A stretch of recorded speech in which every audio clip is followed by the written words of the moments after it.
بسم اللہ الرحمن الرحیم.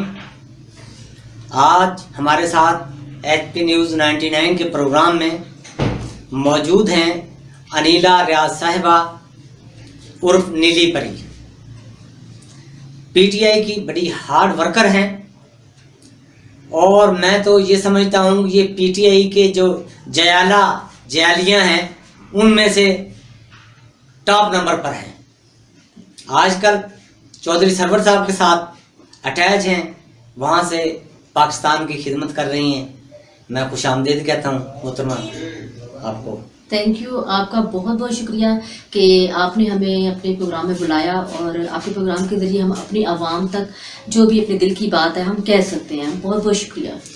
میڈم آج تو یہ آٹے کا بحران یہ کیا ہے, کیوں ہوا اتنا؟ یہ ہمارے پاس وافر مقدار میں گندم ہے. پنجاب تو بہت بڑا ایک گندم پیدا کرنے والا صوبہ ہے, اور کیا کون سی مافیا ہے جس نے آپ کو جیسا کہ پتہ ہے کہ جو جتنا بھی یہ مافیا ہے یہ ہم یہی چاہیں گے, کوئی نہ کوئی ایسا پوائنٹ وہ ڈھونڈنا چاہ رہے ہیں کہ ہمارے خان صاحب کی جو اب اقدار میں آ گئی ہے نا, جب سے کچھ نہ کچھ وہ چاہ رہے ہیں کہ کوئی ایسا سین ہو اور ہم انہیں بتائیں کہ جیسے آٹے کا بحران بالکل بھی نہیں ہے. مجھے یہ بتائیں, آج میں چیلنج کرتی ہوں یہاں پہ بیٹھ کے, جس کو آٹا نہیں مل رہا وہ انیلا ریاض عرف نیلی پری, اگر مجھے جانتے ہیں آپ کسی کو بھی جانتے ہیں وہاں پہنچی آپ, تو میں بتاتی ہوں آپ کو آٹا ہر جگہ مل رہا ہے, بالکل ہر جگہ مل رہا ہے, آٹا ہر جگہ مل رہا ہے. یہ بس ویسے ایک ایشو بنایا ہوا ہم لوگوں نے. نہیں ایشو کی بات نہیں ہے. جو آٹا جو 1350 روپے گندم کسان سے خریدی گئی اور اب وہ 3000 اور 2600 اور 2800 ملے, تو عوام پر ظلم نہیں ہے؟ نہیں, میری بات سنیں, یہ مہنگائی جو 35-40 سالوں سے جب یہ مہنگائی, تب سے ہم یہ چیز دیکھتے آ رہے ہیں, جب ہم چھوٹے چھوٹے تھے تب سے ہم نے ہوش سنبھالی یہ چیزیں. تو جب ایک بہت دور جب دیکھا جائے نا, تو تب بھی لوگ کہتے تھے مہنگائی مہنگائی.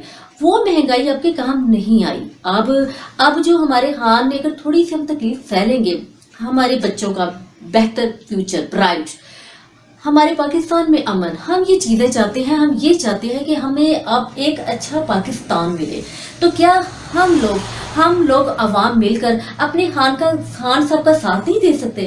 اگر ہم اپنے خان کا ساتھ دیں گے, خان اکیلا اپنے ملک کے لیے, اپنے ملک کے لوگوں کے لیے یہ سب کچھ کر رہا ہے, تو کیا ہم عوام ان کے لیے تھوڑی سی تکلیف نہیں سہ سکتے؟ نہیں, خان پر تو ہمیں کسی کو بھی اعتراض نہیں ہے.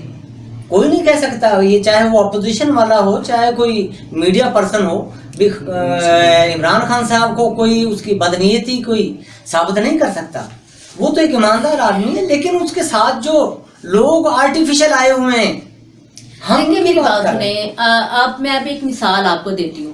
جب آپ کسی گولڈ کی شو پر جاتے ہیں, تو جب آپ گولڈ خریدتے ہیں نا, تو گولڈ ہی ہوتا ہے نا. تو اگر آپ آرٹیفیشل چیز آپ گولڈ کی شاپ پہ لے کے جائیں گے کہ جی یہ میں نے اس کو سیل کرنا ہے, تو جب وہ آرٹیفیشل ہوگی تو وہ نہیں بکے گی. گولڈ تو گولڈ ہی ہوتا ہے نا. تو اسی طرح انشاءاللہ بہت جلد جو گولڈ ہے نا وہی رہے گا, جو آرٹیفیشل ہے نا وہ بالکل صفایا ہو جائے گا اس کا انشاءاللہ. ہم چاہتے ہیں کہ یہاں ہمارے ساتھ اچھے لوگ, بلکہ سب اچھا ہی کام کر رہے ہیں. ہم لوگ صرف یہ دیکھتے ہیں کہ ہمارا پارٹی کس پارٹی سے تعلق ہے. اگر تو ہم ہماری پارٹی کے لوگ اچھا نہیں بھی کر رہے, برا بھی کر رہے ہیں, تو ہمارے مائنڈ میں بس یہی بات ہے کہ ہم نے اپنی ہی پارٹی کو سپورٹ کرنا ہے. مہربانی آپ لوگوں کی میں ریکویسٹ کرتی ہوں, آپ حق اور سچ کے ساتھ چلیں, چاہے بے شک وہ آپ کا تعلق اس پارٹی سے نہیں ہے. آپ یہ دیکھیں کہ وہ آپ کے ملک کے ساتھ سنسیئر ہیں, آپ کے ملک کے ساتھ بہتری چاہتے ہیں. تو انشاءاللہ جب آپ لوگ یہ چیزیں دیکھ لیں گے نا, تو ہمارا پاکستان ایک ترقی یافتہ پاکستان ہوگا انشاءاللہ. تھینک یو, آپ کا شکریہ, آپ نے ہمیں ٹائم دیا. Thank you.